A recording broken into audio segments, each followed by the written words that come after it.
Si vous aussi, vos profs écrivaient trop de bavardages dans vos bulletins, bienvenue dans un podcast de plus. Et peut-être celui de trop. Au micro, Kenza, Manon et Gabriel vous souhaitent une bonne écoute.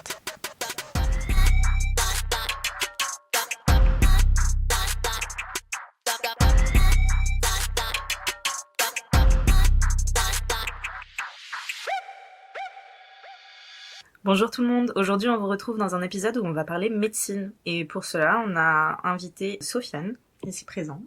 Bonjour Sofiane. Salut. Au pire, je te laisse te présenter. Ouais, moi je suis Sofiane du coup. Je suis étudiant, je suis en 6e année de médecine, donc dernière année d'externat, on aura peut-être l'occasion d'en reparler un peu plus tard. Et donc voilà, moi ça m'a parlé quand Manon m'a proposé de venir parler un peu de tout ça, voilà. Trop chouette. Parfait, Ouais, parce qu'on a plein de questions. Pour commencer, question basique, mais pourquoi tu veux être médecin? Ouais, je pense que c'est la question qu'on demande le plus. Moi, j'avais pas spécialement, c'est pas une passion pour moi, j'ai pas du tout grandi dans un milieu avec des médecins, mes parents sont pas du tout là-dedans. Mais j'ai toujours eu le côté un peu scientifique, même pas forcément tant sciences humaines de base, plus sciences un peu brutes, genre physique, maths, tout ça, ça m'a toujours parlé. Du coup, quand je suis arrivé au lycée, j'avais des bonnes notes. Quand est arrivé le moment de choisir un peu l'orientation, je savais pas trop vers où aller. Et donc, soit je me voyais partir vers prépa maths, physique, MPSI, tout ça. Soit il y avait la médecine, parce que moi, dans tous les cas, j'avais envie de faire des études, entre guillemets, genre un peu longues. Du coup... Légèrement. Je me voyais pas faire genre un BTS ou un truc comme ça, et rentrer dans le monde du taf. Moi, j'étais en mode, j'ai envie de faire des études et de me laisser le temps de voir après. Et je pense qu'en vrai, c'est un peu con, mais il y a un des trucs qui m'a poussé à faire ça, qui est que, par rapport aux autres matières, des moins bonnes notes en SVT, et que du coup, il y avait plusieurs profs qui étaient en mode, non mais, enfin, va là où t'es bon, genre là, t'y arriveras pas, quoi. Et du coup, je pense ce truc de me dire, ça peut me chauffer, en même temps, il y a grave des gens qui pensent que j'y arriverai pas, genre un peu, tu sais, c'est un con qui veut prouver qu'il est capable. Et puis après, genre forcément, mes parents voyaient que j'avais des bonnes notes, que je voulais en médecine, genre eux, ils étaient ravis dans l'histoire, du coup, j'étais en mode, je tente, mais c'était pas la voie de ma vie, c'est pas genre depuis que j'ai 5 ans que je dis à tout le monde que je veux être médecin. C'est un peu comme ça que ça s'est décidé, sur vraiment la dernière minute, quoi. Pas de regret, du coup, pour le moment. Pas de regret, ça va. Okay. C'est des études longues, donc ouais, t'as le temps de repenser à tes choix parfois, mais non, ça va. T'as pas eu des doutes sur la première année? Parce qu'on dit que la première année, elle est super dure. En fait, la première année, moi, de la base, je viens de la campagne, quoi. Donc c'était aussi le passage de la campagne à la ville, arriver pour faire les études dans la grande ville. Donc c'est limite plus ça qui m'a fait bizarre. Donc j'ai complètement foiré ma première année, mais j'étais même pas dedans, quoi. Enfin, j'étais vraiment dans le fait de découvrir, d'avoir un appart, gérer son argent. L'indépendance, quoi. C'est ça. Mais moi, de base, en plus, j'étais limite parti pour faire dentaire. Et un peu pareil, on m'a dit que médecine, c'était le plus dur, et du coup, je me suis dit, go médecine, en fait. Ouais, tu te lances des challenges. C'est pas la même chose, dentaire et médecine? Non, en fait, ça a changé maintenant, mais moi, quand je suis arrivé, c'était genre PACES, donc c'était première année commune aux études de santé. Okay. Donc, en gros, quand tu te lançais dans la PACES, t'étais engagé à rien, tu pouvais faire médecine, dentaire, pharma, maïeutique, et ça, c'était le côté médical. Ouais. Et t'avais paramédical avec kiné, ergothérapeute, manipulateur radio, et psychomotricienne, enfin, plein de trucs. Donc, en gros, premier semestre, t'as genre 15 métiers possibles devant toi, et t'as un classement. Ah, et en fonction du classement, après, tu peux... Et deuxième semestre, tu commences à t'engager dans des trucs. C'est-à-dire que tu dis, je veux récupérer les cours de médecine, ça, tu peux tout cocher si tu veux. Ok. Tu peux cocher que ceux que tu veux faire. Et en gros, par exemple, globalement, si t'as des très bonnes notes au premier, tu sais que tu vas être dans le classement pour médecine, donc tu peux avoir le luxe de ne prendre que médecine. Ok. Si tu sens que peut-être avoir le classement pour avoir médecine, ça va être chaud, tu peux te dire, je fais médecine surtout, mais je vais récupérer les cours de pharma pour tenter le concours pharma aussi en backup un petit peu. Et donc quand tu dis récupérer les cours, c'est que genre tu dois rattraper le semestre que t'as loupé? Non, le premier semestre c'est un tronc commun, on va dire. Tout le monde a les mêmes cours pour tout. Okay. Et à partir du deuxième, on a encore un tronc commun, plus une ou deux matières par spécialité, genre qui sont un peu spécifiques, genre dentaire, je sais qu'ils avaient l'anatomie de la tête et du cou. Okay, oui. Pharma, ils reprenaient des bases de chimie du premier semestre en plus approfondi. Nous, on avait un peu tout ce qui était développement embryonnaire. Ouais. Et donc c'est genre, ça représente peut-être 15% du programme, mais c'est spécialisé dans ton tronc. Et du coup, quand vraiment tu t'inscrivais, tu sais, sur le site de la fac, tu mettais quel concours tu veux passer. Ouais. Et après, du coup, si tu faisais ce concours, t'assistais à ces cours-là, et le jour du concours, tu te présentais à l'épreuve. Okay. Et moi, je m'étais inscrit en pharma, dans le truc de, on sait jamais, même si j'avais un bon classement. Ouais. Et en fait, le jour J, j'avais pas du tout bossé la pharma, je suis pas allé au truc, parce que je sentais que, genre, ça allait, quoi. Et c'est pas rédhibitoire, du coup, pour la médecine? Enfin, genre, non. En gros, tu peux ne parce pas que j'avais passer 0 en pharma. Ouais. Et c'est pas éliminatoire pour la médecine du tout. Okay. Maintenant, ça a changé, tu sais, c'est passé en PACES, passe là, c'est tout, et je sais pas tous les trucs par rapport à ça. Mais c'est un peu plus compliqué. T'as dit l'âge que t'avais pour... Moi, j'ai 23 ans. Okay. Je suis en 2001. Donc, j'avais sauté une classe, j'ai redoublé ma première année de PACES, donc je suis comme si j'étais imprimant, mais j'ai pas eu mon année du premier coup. Mais ça, c'est très rare, de toute façon, d'avoir les premières années. Maintenant, ça a un peu changé, je crois, avec le PASSLAS. À mon époque, en vrai, c'était pas aussi rare qu'on le dit. Ah ouais? Mais c'était quand même plus faible. C'était pas 50-50 entre les primants et les doublants, mais c'était pas non plus genre du 1% de primants, quoi. Ok. Et puisqu'on est dans les études, est-ce que il y a des stéréotypes et clichés que tu peux valider? Genre, les redoublants qui font la misère à ceux qui débarquent, tu sais, vraiment en première année pour avoir plus de chance. Bah, sur le truc nous, on nous avait fait peur sur le truc des doublants qui, genre, apparemment, enfin, tu sais, ils sabotent un peu les cours, les trucs pour faire... Ah oui. Nous, c'était pas du tout le cas. Je pense que peut-être c'était plus le cas il y a 10-15 ans. J'ai l'impression qu'il y avait plus ce côté un peu bizutage, tout ça, qui s'est un peu calmé, en tout cas sur cette partie-là. Et après, j'ai l'impression que c'est aussi plus le cas à Paris. Moi, j'étais à Bordeaux, mais j'ai l'impression que la culture autour des études, elle varie beaucoup selon les facs, et que Bordeaux, on est, par rapport à tout le reste, un petit écosystème à part sur plein de petits trucs où on n'est pas trop comme le reste. Du coup, non. Enfin, moi, il y avait pas du tout de bizutage, pas de gens qui tapent sur les tables pour empêcher d'écouter, tout ça. Moi, je me souviens de Pet qui était en médecine, et pour le coup, les soirées médecine, quand on était en ville ou quoi, c'était bizutage sur bizutage, c'était hardcore. Il me semble qu'il y avait un pote qui était en première année, et il avait je sais pas si on appelle ça un tuteur, mais en gros, un mec qui, en gros, pendant la période de bizutage, c'était genre 1 mois, et le mec pouvait l'appeler à n'importe quel moment pour qu'il fasse n'importe quelle tâche. Genre, à 4h du mat, il l'appelle, il me dit, ouais, ramène-moi un McDo, et le mec devait le faire, quoi. Et c'était des bizutages, genre, assez extrêmes. C'était à Bordeaux? Non, c'était à Poitiers. Okay. Non, mais Poitiers. Mais je me suis... non, mais... Pardon, c'était gratuit. Non, alors, moi, j'ai bien précisé, c'est primant doublant. Parce qu'après, quand tu passes en deuxième année, c'est différent. Ah, ok. Parce que, en gros, si tu vois, en première année, nous, quand on arrivait, il y avait même pas de sélection. C'est-à-dire que tu peux avoir, à partir du moment où t'avais ton bac, tu pouvais t'inscrire en médecine, que t'aies 18 de moyenne ou 10 de moyenne, c'était pas comme les prépas qui étaient un peu sélectifs sur dossier. Et la sélection se faisait au concours, en fait. Ouais. Donc, en fait, en première année, t'étais pas vraiment en médecine, quoi. Enfin, personne te calculait, on était 3000. Et au final, en tout, il y aura 600 personnes si tu prends toutes les branches qui vont passer, et donc 2400 qui vont dégager dans d'autres filières ou arrêter. Et du coup, t'es pas trop dans le mode de vie de la médecine, tu les vois un peu de loin. Mais par contre, quand t'arrives en deuxième année, là, t'avais le délire un peu des groupes d'intégration avec justement un parrain, une filleule, dans tous ces trucs-là. Mais sauf que moi, je suis arrivé pendant le Covid. Et du coup, mais il y a eu un peu une rupture dans cette culture-là. Genre, mais tant mieux, en vrai, du coup. Mais pour moi, c'était trop bien parce que dans tous les cas, je serais pas rentré là-dedans. Ça a un peu repris, j'ai l'impression, maintenant. Parce que nous, du coup, vu qu'on n'a pas trop connu ça, on n'était pas trop comme ça avec les notes, mais j'ai l'impression qu'il y a quand même des gens qui, enfin, moi, je comprends pas trop pourquoi, qui adorent ce truc-là et qui veulent que ça reste. Il y a pas tant de trucs si violents que ça dans le truc un peu mainstream de ces choses-là, mais t'as quand même des choses, tu vois, des défis où ça te disait, voilà, vous avez 30 défis à faire pour gagner des points. Le premier, il aura une petite récompense. C'était pas abusé, c'était pas des trucs comme ça, mais ça allait être, je sais pas, enfin, tu sais, faire une danse dans le tram, un peu comme tu vois quand tu te balades en ville, tu vois. Autour de moi, c'était plutôt bon enfant. Mais il y a un truc qui s'appelle le crit, je sais pas si on en a déjà entendu parler. Non, du tout. Et genre, c'est vraiment, enfin là, la face obscure de ce truc-là. Et genre, en gros, ils se réunissent 2 fois par an, donc t'as le crit d'été, crit d'hiver. Les téléphones sont interdits et tout, donc on a aucune preuve vidéo de ce qui se passe là-bas ou pas. Ah oui, d'accord. Donc... Et si tu vas, tu sais dans quoi tu te lances. Et moi, du coup, je l'ai pas fait parce que c'était... C'est à base de volontariat quand même, c'est pas... Ah ouais, non, mais parce qu'ils peuvent obliger... Non, grave pas. Ils peuvent obliger les étudiants... Non, mais tu rigoles, mais ça peut arriver, un bisutage, ça peut être fait. Oui. Non, là, c'est pas ça. Mais c'est par contre, une fois que tu vas là-bas, tu sais dans quoi tu vas.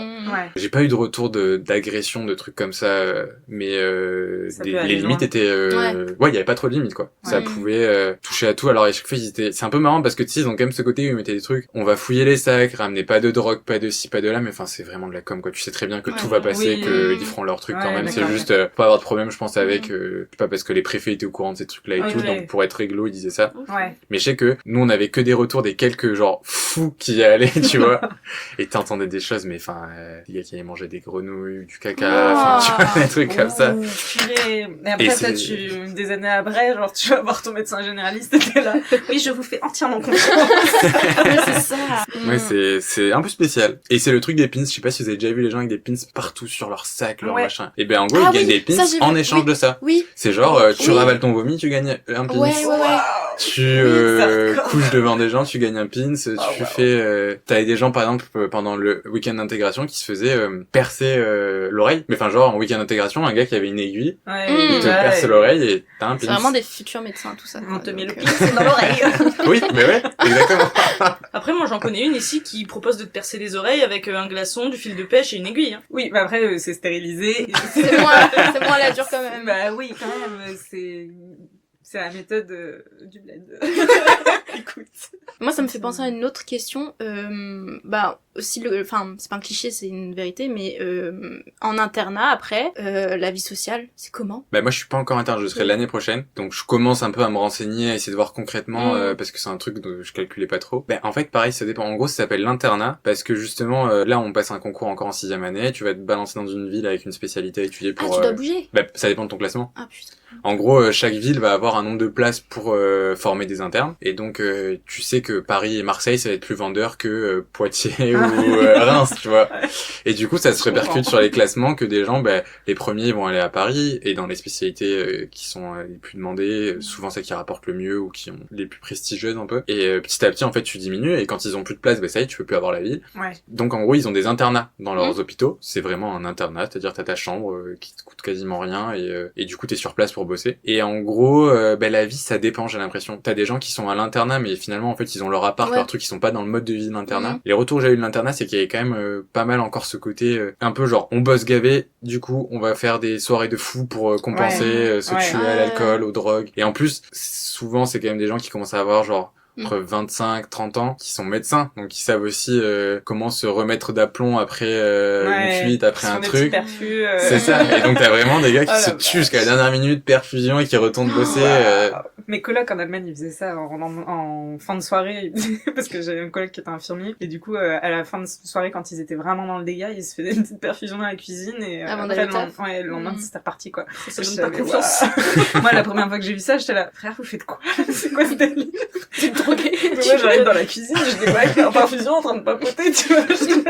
Mais ça a l'air miraculeux, par contre. Genre, moi, je voyais des gens... Ça marche trop bien. Ouais, c'est un truc de ouf. Enfin, je l'ai pas testé, mais eux... Sur la durée, ça marche trop bien. Ah non, je pense que tu défonces ton foie quand même, tout ça. Ouais. Mais je veux dire, sur l'effet, du coup, c'est genre, ça te dégrise quelqu'un archi rapidement, c'est un truc de ouf. Mais du coup, genre, à l'internat, le taux horaire, tu connais ou pas? Parce que j'ai l'impression que vous êtes H24 à l'hôpital, du coup. Bah, du coup, ça dépend de l'aspect. Parce que t'as pas le même taf. Tu vois, par exemple, on va dire ceux qui sont les plus planqués, c'est les anapathes. C'est en gros ceux qui sont derrière les microscopes. D'accord. Okay. Qui, quand par exemple, t'as une suspicion de cancer, bah, on va en direct faire une biopsie, prélever un morceau de tissu qu'on suspecte être un cancer, et en direct, il va être envoyé chez eux ou chez des bio, ça dépend un peu des... Et voilà, c'est les gens derrière le labo qui donc examinent des lames. Donc en fait, finalement, eux, ils ont même plus tant une médecine en contact avec le patient et tout, c'est vraiment limite de la biologie appliquée. Et eux, par exemple, c'est les horaires, quoi. Quand t'es anapathe, tu sais très bien que t'as des horaires que tu les dépasseras pas. T'as jamais d'urgence à appeler un anapathe, tu vois. Par exemple, moi, j'avais fait un stage en chirurto, donc orthopédique, c'est ceux qui vont faire les fractures des bras, des membres, remettre les trucs en place. Et moi, ceux que j'avais vu, donc eux, ils ont le côté bloc prévu, donc quand tu vas faire des prothèses de genoux, des choses comme ça. Et il y a le bloc des urgences. Quand un mec fait un accident de la route, une fois qu'on l'a stabilisé et tout, bah, enfin, s'il a le bras en vrac, il faut que quelqu'un le... Donc c'est des blocs qui tournent un peu H24 finalement. Donc quand tu fais ces trucs-là, c'est des spés où tu sais que tu vas avoir tes heures, où tu vas avoir tes gardes, et que pendant tes gardes, tu vas pas dormir parce que, enfin, malheureusement, il y a toujours des trucs. Et moi, j'avais vu en direct des gars qui terminaient, je sais pas, de bosser à 23h pour être de retour le lendemain à 7h30. Oh, la vache. Et après renchaîner sur une garde de 24 heures, et à qui on dit, parce que normalement quand t'as une garde, tu sais, c'est genre, enfin, je pense que la loi du travail, t'as un repos compensatoire obligatoire, et on me disait, bah, en gros, on n'est pas assez demain, donc ton repos compensatoire, on te le donnera plus tard. Enfin, genre, t'inquiète pas, il y aura un moment où tu bosseras pas, mais là, t'as fini de bosser à 2h, tu reviens à 7h. C'est légal de faire ça? C'est pas légal, mais enfin, tous les hôpitaux fonctionnent comme ça. Et en gros, le truc, c'est que il y a plein de gens qui sont en mode, mais pourquoi et tout? C'est que d'un côté, t'es pas en entreprise. Viens pas bosser si tu veux, mais il y a des gens qui vont mourir de l'autre côté. Ouais, c'est ça. T'es pas en train de faire juste du chiffre ou des trucs comme ça. Et après, moi, ma théorie, c'est que quand même, il y a beaucoup de choses que les médecins laissent passer pour après justifier des avantages financiers, tout ça dans l'avenir, un peu ce truc de dire, regardez comment c'est dur, c'est normal qu'on gagne 15, 20, 30, 40 000 euros par mois selon ce qu'ils vont faire. Moi, c'est mon analyse, tu vois, ça dépend, c'est un peu, c'est politique clairement derrière, mais ouais, ça dépend grave. C'est-à-dire que tu sais qu'il y a des stages où t'as des gens qui ont une vie à côté, qui font leur truc et tout, et j'ai vu des stages qui faisaient du 8h, 21h, 22h, plus des fois les week-ends. Ouais, mais tu vois, c'est ça, c'est la vie de famille et tout derrière, elle est compliquée, hein. Enfin, moi, je sais pas comment ils font. Je pense qu'au début, t'en as pas trop, quoi. C'est vrai que ça c'est dépend. qu'après que... Ouais, ça dépend vraiment de ce que tu fais, parce que j'ai une cousine là en Australie, elle qui est médecin urgent. dentiste pédiatre. Elle est en l'air tout le temps, tu vois. Par contre, son mari, il est médecin généraliste. Ouais, voilà. Oui, voilà, médecin généraliste. Là, c'est plus cabinet. Donc en fonction de tes spé, je pense que le rythme. Mais chirurgien, ça doit être. Mais je pense que c'est pour ça aussi que tu dois créer des liens particuliers avec tes collègues. Oui. Et qu'au final, le truc de classe socio-professionnelle, etc., au final, en fait, tu passes ton quotidien avec une personne qui a le même métier que toi, qui comprend du coup aussi parce que j'imagine que ça doit être quand même assez dur aussi, ça doit pas être tout rose tous les jours et tout, et quand t'as quelqu'un qui peut réellement comprendre parce qu'elle le vit, c'est plus facile aussi de créer du lien et tout, quoi. Ouais, finalement, les urgentistes, c'est pas ceux qui font le plus d'heures, parce que souvent, urgentiste, t'as justement un nombre de gardes d'heures très prédéfini. Alors, de toute façon, à l'hôpital, je crois pas qu'il y ait de contrat 35 heures, je crois que c'est 48 heures souvent, ou des choses comme ça. Mais par contre, tu feras pas plus que ça. C'est-à-dire qu'en tout cas, dans moi, ce que j'ai vu, c'était hyper respecté. Alors que par exemple, ce qui est plus vicieux, c'est quand t'as pas assez d'internes pour s'occuper des dossiers. Officiellement, tu fais du 8h-19h, mais tu pars pas tant que tes dossiers sont pas finis, tes patients, que t'as pas fini les courriers, que t'as pas eu les transmissions, les machins. Et donc, en fait, si t'es hyper chaud, hyper déter et bien encadré, peut-être que tu vas finir à 17h, 18h. Mais si t'as du mal, que tu galères, parce qu'en plus, tu changes de stage tous les 6 mois, donc au début, faut que tu te reformes, tu vas peut-être finir à 20h, 21h, le temps de terminer, de boucler tes dossiers, quoi. Donc finalement, ça dépend un peu à chaque fois. Et après, sûrement qu'il y a des urgentistes qui font beaucoup plus d'heures que ça. Et du coup, c'est pas compté en heure sup. En tout cas, en tant qu'interne, je crois pas. Je crois pas que tu sois payé à l'heure. Je crois que t'es payé sûrement la journée où tu travailles, mais je crois pas que tu sois payé à l'heure. Si tu fais des heures sup, c'est pas leur problème. Non, du tout. Yes, c'est pas super. Et du coup, en parlant de spé, tu sais vers quoi tu veux aller, toi? Moi, je vais normalement vers la médecine générale, je pense. Je voulais faire un truc transversal, c'est-à-dire que, je suis passé dans des services des fois où c'était de la surspécialisation. C'est-à-dire que, après, c'est des services d'exception, mais quand t'es cardiologue et qui vont se spécialiser sur les valvulopathies et des fois encore plus dedans, donc c'est vraiment des poules, c'est surexpertise, quoi. Ouais. Et donc, tes consultations, c'est les mêmes toute la journée. Ouais. Sûrement que ça doit être trop bien si ça te passionne, mais moi, je sais que... Ça t'ennuie. C'est pas que ça m'ennuie, mais j'aime bien varier un peu tout et pas faire la même chose toute la journée, toutes les semaines. Donc j'hésitais aussi avec urgentiste, mais en fait, on m'a un peu déchauffé sur le travail de nuit, justement le fait d'avoir une vie à côté, ça peut être simple. Mais du coup là, t'as pas vu encore, si t'as vu des spé, genre en tant que... étudiant. Ouais, mais t'as eu des tâches à faire et tout, etc. Ou pas encore, ou c'est que quand t'es interne? Non, en gros, à partir de la 4e année, t'es externe. Donc 4e, 5e, 6e année, t'es externe. Et du coup, tu passes en stage à partir de ce moment-là. Okay. Et quand tu vas en stage, c'est hyper stage dépendant. C'est dépend grave des chefs, des internes, de l'équipe infirmière, de plein de trucs. T'as pas genre des missions obligatoires de base. T'as des stages où on va grave te responsabiliser vite, te solliciter. Là, moi, je suis dans un stage en réanimation. Et c'est hyper intéressant. Les équipes sont trop cool. On est hyper stimulés. Ils nous font réfléchir. T'es pris en compte, quoi. Et j'ai fait d'autres stages. Quand tu passes des fois dans des blocs de chirurgie d'urgence, t'es un peu gênant. T'es un peu celui qui va pas assez vite, celui à qui on peut rien laisser faire, ce qui est compréhensible, mais de l'autre côté, moi je sais que c'était mon premier stage, de passer là-dedans où je rappelle que des fois j'avais passé genre 4 heures dans une salle à attendre que les internes terminent leur truc parce que tu sentais que t'étais un peu le boulet de trop, quoi. Donc ça dépend grave. Il y a des stages où on va te laisser passer avec les patients, une fois qu'ils voient que tu gères bien, on peut t'autonomiser sur des gestes, par exemple. J'étais passé en hématologie sur des myélogrammes, tu fais des ponctions de sternum pour voir si c'est par rapport au leucémie, tout ça, tu suis certains marqueurs. Moi je faisais la ponction, une fois qu'elle a vu qu'on savait le faire, et on était complètement autonome sur ça. Il y en avait un d'entre nous qui allait faire ça, les autres allaient suivre les médecins en consultation et tout. Donc c'est cool. Est-ce que c'est plus les personnes qui te font confiance et qui te laissent faire, ou est-ce que c'est vraiment le service? Ça dépend. Il y a des chefs qui sont très impliqués, qui vont dire voilà, mon service il fonctionne comme ça, les externes ils ont telle tâche, tel rôle, et donc c'est bien déjà de savoir exactement ce qu'on attend de toi. Il y a des services où le chef tu le croises une fois au début, une fois à la fin, et en fait finalement les internes, des fois tu comprends, là tu vois, les internes ils ont commencé, donc c'est des gens qui ont finalement que 1 an de plus que moi, qui sont en train d'apprendre eux-mêmes leur boulot d'interne, et du coup je comprends qu'on soit des fois une corvée pour eux d'en plus devoir nous former. Et du coup ça dépend du chef, je trouve. Quand le chef dit les externes ils vont être de là de telle heure à telle heure pour faire tel geste, et que du coup en plus ça peut être des fois des gestes relous pour eux que nous on leur récupère, et donc tu les décharges de ça. Et t'as des services où c'est un peu genre à la one again, t'arrives, on t'envoie là-bas, on t'envoie chercher un papier là-bas, tu fais du secrétariat, c'est pas très intéressant. Et la réaction des patients, est-ce que vous vous présentez en tant qu'interne ou externe aux patients que vous manipulez, et c'est quoi leur réaction? Alors, ça dépend de ouf. Quand t'es dans des services d'hospitalisation longue, en général, les patients, à force, ils savent ce que c'est qu'un médecin, un interne, un externe, globalement. Okay. Donc, que tu peux arriver à dire, je suis l'étudiant. Moi, je dis étudiant plutôt que l'externe, comme ça, ils voient ce que je suis. Ouais. Et après, ils savent que l'interne, c'est un presque médecin, et que le médecin, c'est un médecin. Et le chef, il a l'aura du chef, en général, ils savent qui c'est. Mais par exemple, quand t'es aux urgences, si tu dis, je suis externe, bah, tu vois, c'est toi, par exemple, qui t'es pété le poignet. Si j'arrive en disant que je suis externe, tu vas pas trop comprendre. Ouais. Donc, pareil, je dis, je suis l'étudiant. Mais globalement, moi, on peut me confondre avec un interne. C'est le problème des meufs qu'on prend pour des infirmières à chaque fois. Parce que, donc c'est, ou genre, moi, ça m'est arrivé que j'étais avec mon interne qui était une meuf, du coup, et que le patient se référait à moi comme alors que moi, je suis l'étudiant et qu'elle, c'est la médecin, quoi. Qu'est-ce que c'est chiant, ça. Ouais. Donc, ça dépend de ouf, du service dans lequel t'es. Tu vois les patients qui sont habitués à voir des médecins et ceux qui en voient pas trop. Et tu t'es déjà pris genre des, non, vous êtes étudiant, je veux pas que vous me manipuliez, genre? J'ai jamais eu rien de violent contre moi. Après, oui, t'as des gens, tu sens qu'ils sont pas rassurés. Donc après, c'est toujours pareil. Moi, j'essaye de rassurer, enfin, de t'expliquer quand même que si on te laisse le faire, c'est parce que justement t'as montré que tu savais le faire, etc. Ouais. Après, à la fin, c'est toujours le patient qui décide si jamais. On peut refuser du coup. Enfin, genre, complètement. Si un patient me dit bien sûr. De toute façon, à la fin, ce sera toujours le patient qui aura le mot. Et justement, t'as des situations, par exemple, où j'étais en stage en gynécologie et il y avait une césarienne en urgence qui devait se faire et la personne, je sais pas trop pour quelle raison exacte, mais c'était en mode pas d'homme avec ma femme. Et la femme, pas d'homme avec moi. C'était dans leur culture à eux. Et du coup, tant qu'il n'y a pas une urgence vitale qui justifierait le fait que moi j'intervienne, j'étais en dehors et c'est respecté, tu vois. Et donc après, du coup, ça peut amener des fois à des choses un peu... tu te questionnes, enfin, tu vois, bon, pas d'homme pour une femme, ça peut à la limite plus se comprendre, mais quand on va dire non, je veux pas que ce soit une meuf, je préfère que ce soit lui qui s'occupe de moi, des fois c'est la porte un peu à des choses. C'est toujours des dilemmes à chaque fois d'essayer de faire expliquer aux patients et puis de comprendre est-ce que la personne a eu une mauvaise expérience aussi, est-ce que est-ce que c'est religieuse, autre chose, voilà, exactement. Pure et dure parce que c'est mais le patient a le droit sans se justifier. Enfin, je veux dire, si toi t'es aux urgences et que tu dis non, moi je veux pas que ce soit telle personne, à part si on n'a pas le choix. Oui, d'accord, ok. Danger vital, genre. Mais oui, tu peux dire non. Et c'est quoi une des choses qui t'a le plus marqué, là, jusqu'ici? En moment qui était beau, alors pas aussi beau que je le pensais, mais enfin, l'accouchement. En vrai, c'est un moment sympa. T'as vu un accouchement? J'ai fait un accouchement. T'as fait un accouchement? Ouais.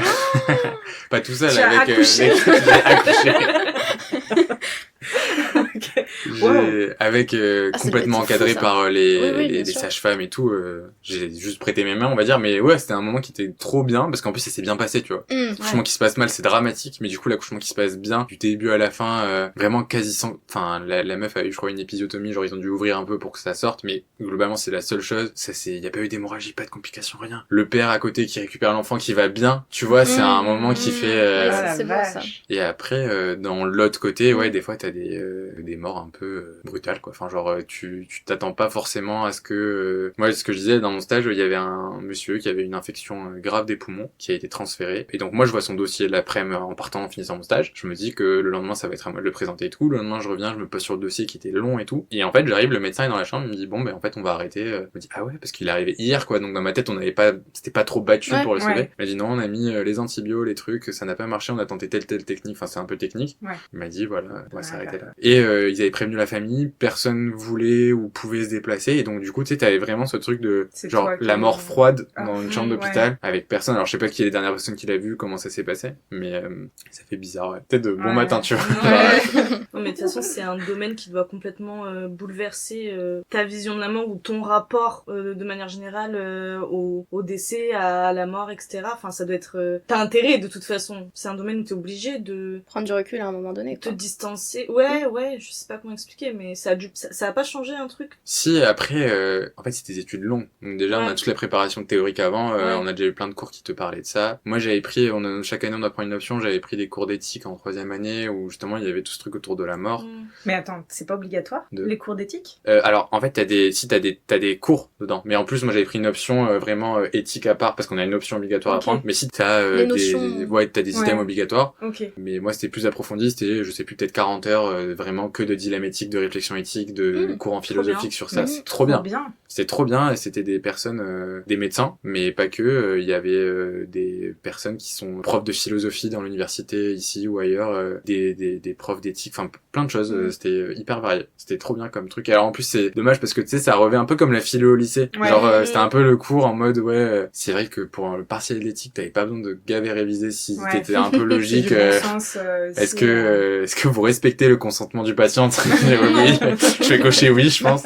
Mais c'était trop intéressant, ça fait réfléchir. Et après, du coup, oui, ça fait quand t'arrives, t'es un peu préparé. Mais moi, dans tous les cas, j'avais jamais vu de mort avant là, ce service. J'étais passé que dans des services où ça s'était bien passé. J'étais passé en médecine générale, en cabine, de la bobologie beaucoup. Pas trop de... La bobologie? Ouais, un peu les... la science des bobos. Ouais, les petits trucs, quoi. Les bobos lesquels?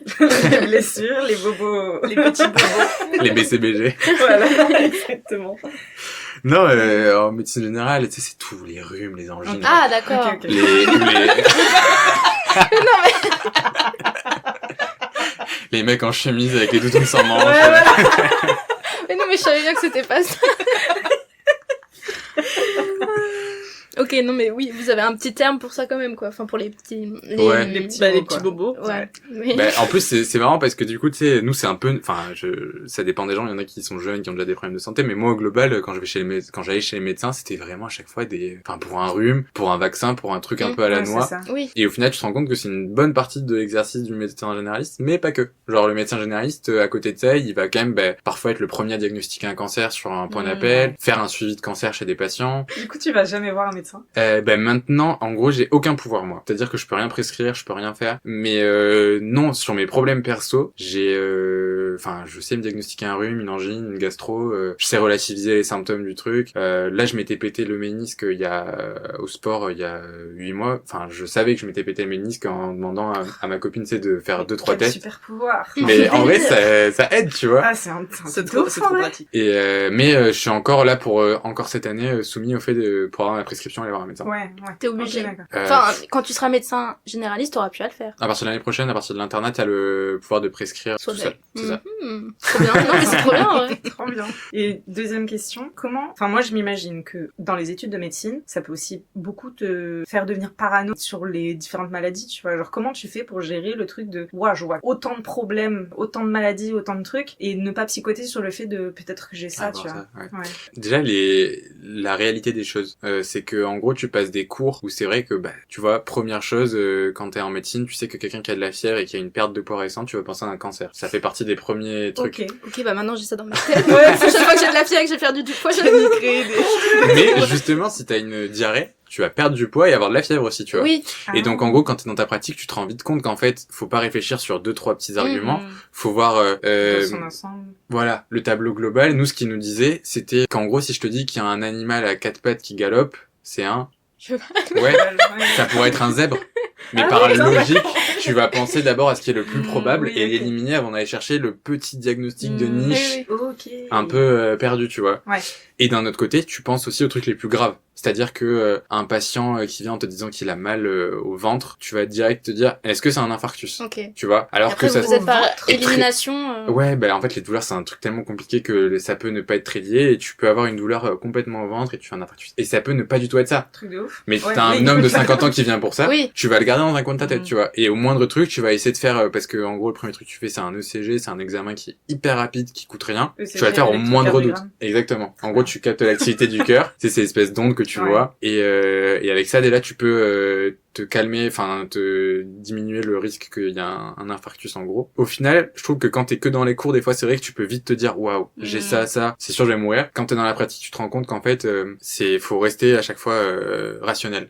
Et c'est pour ça, moi j'ai une anecdote horrible sur ça, de trucs où quand ça te mêle à ta vie perso, tu perds un peu ce côté rationnel. Où en gros, j'ai mon petit frère qui est un gars stressé de la vie. Voilà. C'est un mec qui est stressé, qui tu sais va souvent être à prendre du zinc, du magnésium, des plantes plantes, des trucs pour essayer de se calmer. Enfin, il a ses partiels, il est stressé la veille de ses partiels et il m'en parle à moi qui suis en première année d'externe, donc pas du tout médecin. C'était il y a 2 ans. J'étais en plus à ce moment-là pas trop dans mes études, ça me saoulait machin. Et en gros, moi mes premiers trucs c'est oui bon, enfin comme depuis que t'as 6 ans et demi, t'es stressé la veille d'un truc. Je lui dis respire, genre pose tes cours, t'as bien bossé et tout, va prendre l'air, va te balader. Et quand même réflexe de médecin où je lui dis si tu sens parce qu'il me disait quand même qu'il avait des sueurs, des chaleurs, des trucs qui le dérangeaient. Je lui dis si tu sens que ça passe pas, va aux urgences, mais je te préviens, enfin genre les urgences, tu vas attendre 6 heures, ça va être relou, donc tu fais comme tu le sens. En gros, je te donne ces 2 trucs là, tu vois toi un peu ce qui te semble le mieux et tout. Bon bah lui il m'écoute, il pose un peu ces trucs, il va prendre l'air. Et genre quand même cette douleur qui passe pas, le lendemain matin, il va aux urgences un peu de lui-même en mode bon bah j'ai mal, je veux voir ce que j'ai. Et en fait, on se rend compte qu'il a fait une myocardite, ce qui est une inflammation du cœur, qui est en gros un truc pas anodin, tu vois, genre vraiment quelque chose qui peut être grave, quelque chose qui peut ne pas être, enfin quand c'est bien pris en charge, ça peut très bien se soigner et c'est très peu de séquelles et trop bien, mais c'est clairement quelque chose qui peut être mortel.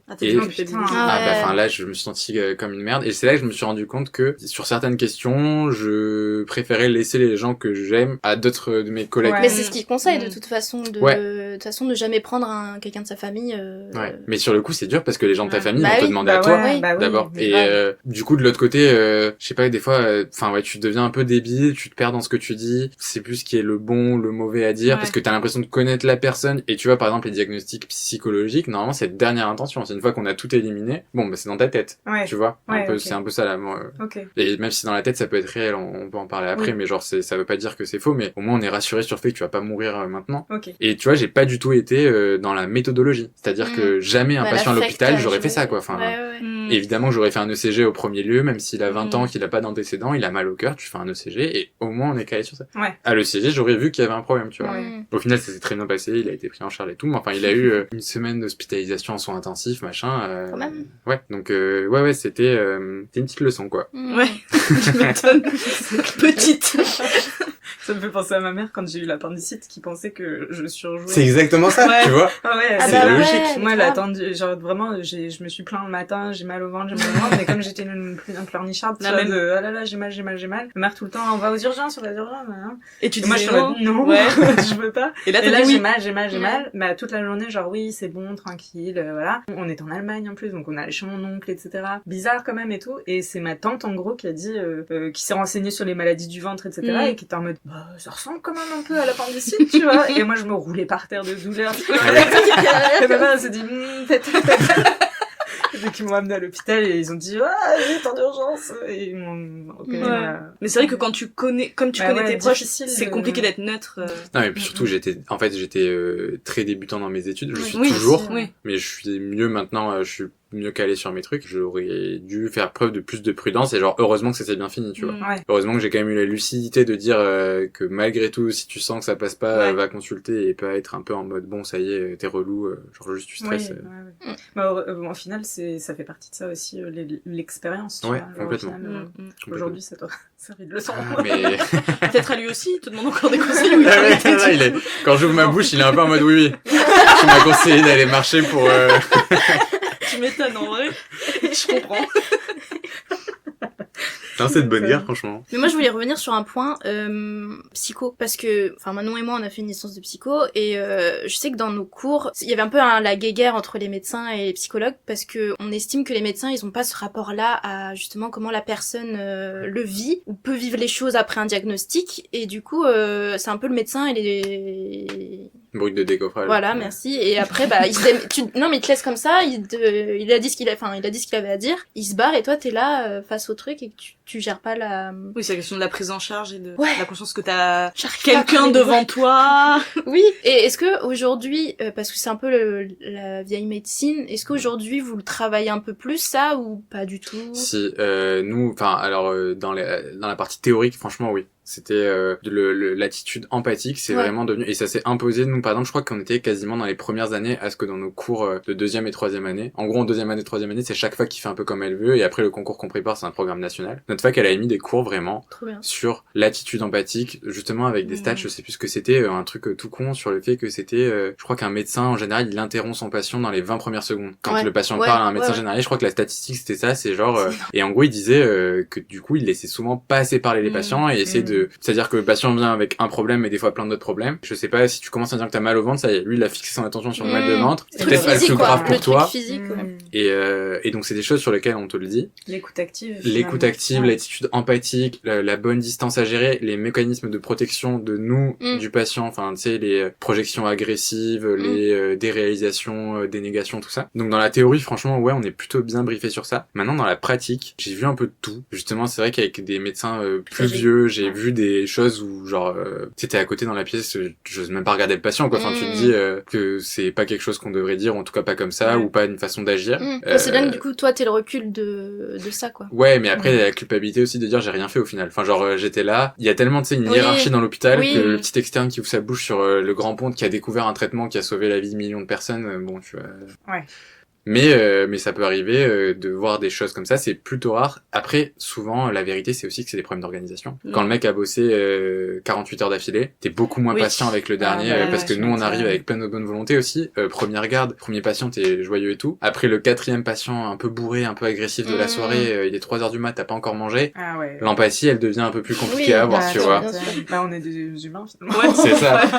Pas des robots. Et sur les diagnostics, justement, c'est un vrai truc, genre l'annonce de diagnostics graves, que ce soit des maladies graves, ou de façon générale, enfin des cancers, des fausses couches, des choses comme ça. On fait de plus en plus gaffe. Moi, dans ce que j'ai vu là dans mon service, c'était quand même des moments où tout le truc était respecté, c'est-à-dire que nous on nous donne des trames. Alors après, c'est toujours très théorique de essayer de prendre en compte le point de vue du patient, à quel niveau il en est de compréhension, quels éléments il a compris, qu'est-ce que toi tu vas lui délivrer, à quel rythme tu vas adapter ce que tu donnes, parce que tu peux arriver, enfin tu vas pas dire à un gars là, vous avez un cancer, hop ciao. Enfin, tu vois, ils vont essayer de faire comprendre. Bon, alors vous avez une maladie, qu'est-ce qu'on vous en a dit, quel examen vous avez fait, vous qu'est-ce que vous en comprenez. Et du coup c'est moi dans ce que j'ai vu ça allait dans ce sens-là.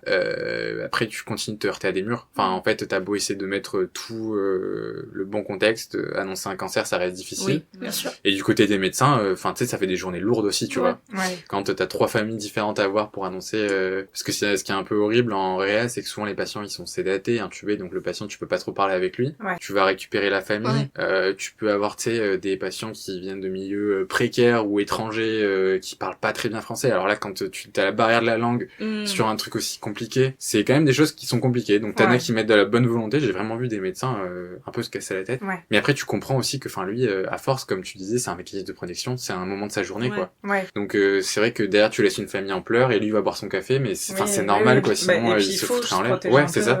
Je pense que c'est sain aussi de voir ça. Bah, c'est trouver l'équilibre entre l'attitude face à la personne concernée et puis toi après te dégager de ça émotionnellement pour survivre au truc, parce que sinon en fait dans ta communication mais ne pas être une éponge émotionnelle. Bah c'est ça, ne pas l'intégrer trop parce que sinon tu rentres chez toi, tu t'en sors jamais. C'est ce qu'il disait en gros entre je crois sympathie et empathie. La sympathie tu vis l'émotion avec la personne alors que l'empathie, nous ce qu'il nous disait c'est d'essayer de prendre c'est ça le cadre référentiel, c'est-à-dire c'est des choses des fois qui peuvent paraître bêtes mais parfois tu pourrais sauver un patient d'un cancer en l'amputant mais le patient ne veut pas être amputé.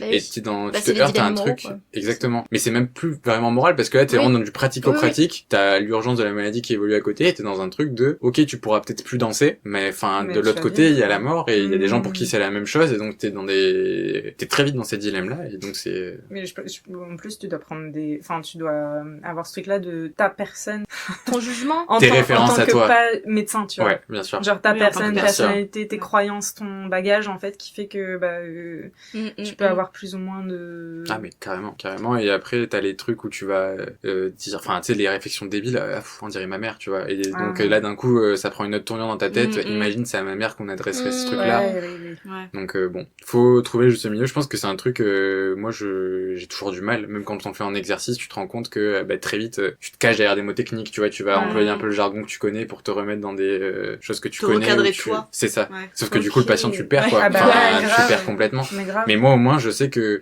quand je parle à un autre médecin c'est comme ça que je lui parle, que lui il comprend, c'est un peu froid, un peu cadré, ça redevient scientifique et moins émotionnel.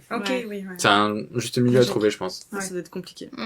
C'est clair. Moi j'ai une dernière question un peu relative, pas tant aux études mais sur toutes tes années d'études que t'as faites là du coup, comment aujourd'hui ça impacte ta vie perso, que ça peut, tu peux avoir des déformations peut-être professionnelles dans ta vie privée liées à tout ça? Bah quand ça impacte ma vie perso, mon frère me demande plus de conseils. Évidemment. Mais je veux dire, tu sais, des petits trucs plus dans ton quotidien où t'as des réflexes de médecin, entre guillemets. Le chiant, c'est que moi, quand on me dit j'ai la crève, ça veut rien dire. Parce que la crève, les gens le disent pour un rhume, pour une angine, pour une grippe. C'est comment tu t'estimes dans la maladie. Et du coup, les gens me disent j'ai la crève, qu'est-ce que je prends? La crève, ça veut rien dire du tout.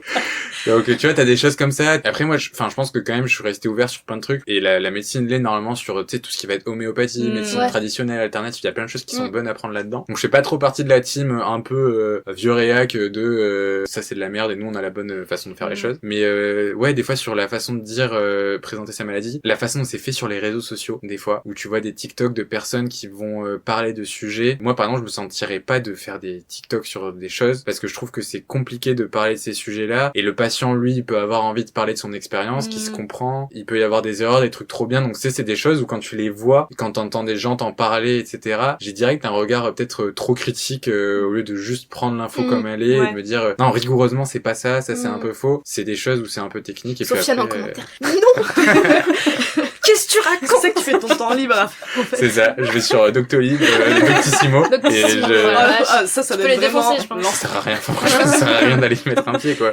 T'as déjà ton cancer, t'as déjà ton truc. Tu vas, tu sais que t'as un cancer de absolument tout.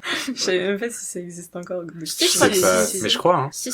Mais des fois, t'as des gens dessus qui posent des questions, mais c'est c'était la meuf qui était enceinte et qui a trompé son mec avec un noir, et du coup, elle était en mode, est-ce que mon bébé va finir pour noir? Pour moi, c'est une blague, c'est pas possible. Je sais pas, moi pour moi c'est une blague. Franchement, je suis pas sûre. Parce qu'il y avait pas que ça, il y en avait plein des trucs comme ça. Ah oui, mais vraiment des questions de ce niveau-là, tu vois.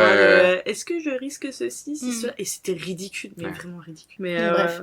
Ah oui, le dernier truc, c'est à quel point la médecine c'est quand même un peu décevant sur tout ce qu'on peut pas soigner. Et du coup, quand les gens te disent moi, enfin là par exemple, on a un pote qui m'avait dit comment booster mes défenses immunitaires, genre je fais que être malade en hiver. Il y a pas de truc à faire, quoi. T'as vu comment ils sont pas tendus? Il y a un petit mouvement. J'ai pas compris. Réflexologue. Je sais même pas ce que c'est. C'est une meuf qui... réflexologie plantaire. Oui. Ah oui. C'est trop bien. Et elle m'avait dit justement que tu pouvais l'avoir pour les changements de saison, pour préparer ton corps au changement de saison. En vrai, j'en sais rien. Peut-être que c'est vrai. Non, mais c'est vrai. Le truc que je me dis, c'est que si ça fait pas de mal, que financièrement tu te fais pas douiller, tu vois. Oui. Vas-y. Moi, par exemple, je sais qu'il y a plein de médecins qui sont anti-ostéo. Moi, j'ai capté quand même qu'il y avait des risques avec les ostéos. J'adore aller chez mais moi aussi, tu vois, genre j'aime bien. Du coup, on va dire que j'en ai peut-être une pratique plus raisonnée de savoir que si, je sais pas, t'as eu un accident de la route, que t'as des douleurs 2 semaines après, va voir un médecin ou un ostéo parce que si te manipule sur une fracture, tu vois, ça peut être dramatique. Que si t'as des choses qui traînent dans le temps, va voir un médecin quand même. Et de savoir que par exemple, dans ton corps, il y a rien qui se déplace quasiment. Quand on te dit que t'as enfin tu sais, les ostéos, ils vont te dire oui, en fait, t'as ton foie qui a bougé de là à là. Ça a été étudié, faudrait que je retrouve les sources, mais vraiment avec des choses qui prouvent que sur des marqueurs et en voyant est-ce que ça s'est déplacé dans le temps, avant, après la manip de l'ostéo, ça n'a pas bougé. Mais si la personne est soulagée après, peut-être qu'il y a une autre action qui s'est faite, j'en sais rien. Tant qu'au global ça peut faire du bien, moi je trouve que c'est une bonne chose, quoi. Mais ouais, il y a grave des médecins qui sont contre l'ostéopathie. Putain, moi je me suis retrouvée vraiment bloquée parce que j'ai mon épaule droite qui s'affaisse et mon épaule gauche en fait c'est finalement l'épaule gauche qui est trop rigide. Mais bon bref. T'es bancale. Bref, il y a parfois dans des périodes de stress ou même en changement de saison et tout, je me bloque le dos. Et donc du coup je suis là comme une débile comme une débile, non, je me chante avec moi-même, c'est bon. Bref, je suis bancale, quoi. Et parfois je reste bloquée, j'ai vraiment des douleurs énormes et je peux pas bouger, quoi. Pour le coup là, à chaque fois je suis allée voir l'ostéo et il m'a débloqué le truc 1, 2, 2 et la douleur s'estompe petit à petit, mais c'est vrai que pour le coup la seule chose qui a fonctionné c'était l'ostéo, quoi. Mais ça va dépendre de quoi on parle encore une fois, tu vois, genre sur des petits trucs comme ça, des fois il suffit de masser un peu, de faire détendre, mais en fait il t'aurait dit tu saurais comment te le faire, ça irait tout seul, quoi. Il y a pas besoin de payer des fois 60-70 € une séance pour se faire masser 20 minutes et que ça aille mieux. Et il y a toutes les fois où par exemple les manipulations des cervicales, tu vois. Et ça, il y a eu plein de cas de dissection carotidienne, genre ça peut être très grave chez des gens à qui justement on a fait un peu craquer les cervicales, sauf que c'est un truc que tu dois faire très gaffe, quoi, quand tu manipules les cervicales de quelqu'un de façon générale, et si c'est mal fait ou si t'as pas de chance ou si la personne est fragile, ce que tu veux, tu peux te retrouver avec derrière la personne qui se retrouve aux urgences. Ok, hyper intéressant. Bon, on espère que cet épisode vous a plu. On l'arrête là parce qu'on se rend compte qu'il est un peu long, donc on va refaire un autre épisode avec encore Sofiane. Et on va parler encore de médecine. Si ça vous a plu, je suis sûre que le deuxième vous plaira aussi. N'hésitez pas pour cet épisode à mettre un commentaire, à nous envoyer un message sur notre adresse mail, sur notre Instagram, sur notre TikTok, sur notre chaîne partout. YouTube. Notre chaîne YouTube, c'est vrai On l'a pas pas annoncé. Enfin, sur Insta, si, mais on a la chaîne YouTube maintenant où tous les épisodes sont dessus. Exactement. Que je me fais un malin plaisir à programmer, à mettre dedans. Donc, allez donner des vues, s'il vous plaît. Mais donc ouais, c'était en tout cas super cool, super intéressant. Merci beaucoup Sofiane pour avoir accepté notre invitation. Et merci à vous pour l'invitation. On se retrouve vendredi pour un prochain épisode. En attendant, portez-vous bien. Bisous. C'est toujours un peu gênant de faire ça.